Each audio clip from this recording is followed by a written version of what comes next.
প্রকৃত অর্থে কি আপনি আল্লাহকে রাজি খুশি করার জন্য সালাতটা আদায় করলেন? আপনি মনে করেন যে শুধুমাত্র জাস্ট একটা বোঝা, যে নামিয়ে ফেললাম চলে গেল।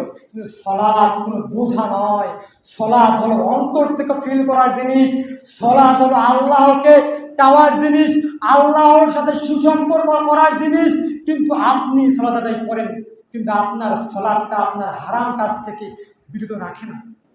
আপনি মনে করবেন যে এই সালাত আল্লাহ রাব্বুল আলামিনের কাছে কবুল হচ্ছে, পশ্চিমকালে ওই সালাত আল্লাহ রাব্বুল আলামিনের কাছে মানে আল্লাহ রাব্বুল আলামিনের কাছে গ্রহণযোগ্য হবে না। কারণ আপনি সালাতটাকে একটা বোঝা মনে করে নিয়েছেন।